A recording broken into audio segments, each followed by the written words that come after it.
Nama apa? Aina. Nama Aina. Ya. Nama glamour. Aina Jo. Aina Jo pening tu.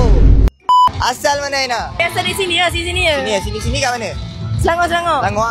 Selangor tak ada air. Umur apa sekarang? Umur saya 20 plus. 20 plus. Ya. Aku boleh tengok je kat ni. Aku boleh check kot. Takutlah kalau kau tanya soalan. Sabarlah, kau jangan takut aku tanya soalan. Kau relax belum lagi. Baru nak tanya ni. Soalan paling famous.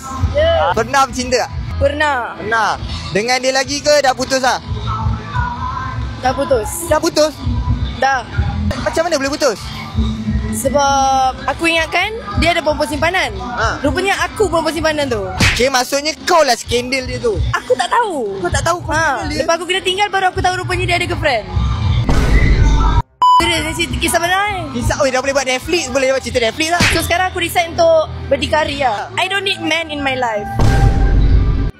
Contoh, kalau yang lama tu dia tengok video ni sekarang, apa yang kau nak cakap kat dia, Aina? Cakap kat dia thank you. Sebab apa? Sebab dia datang dalam hidup aku tapi tak memberi kesan pun sebenarnya. Lepas tu kenapa kau thank you kat dia? Sebab asal aku thank you kat dia? Kau ingat aku hamak sangat ke dengan kau? Waktu tu pun aku bosan-bosan.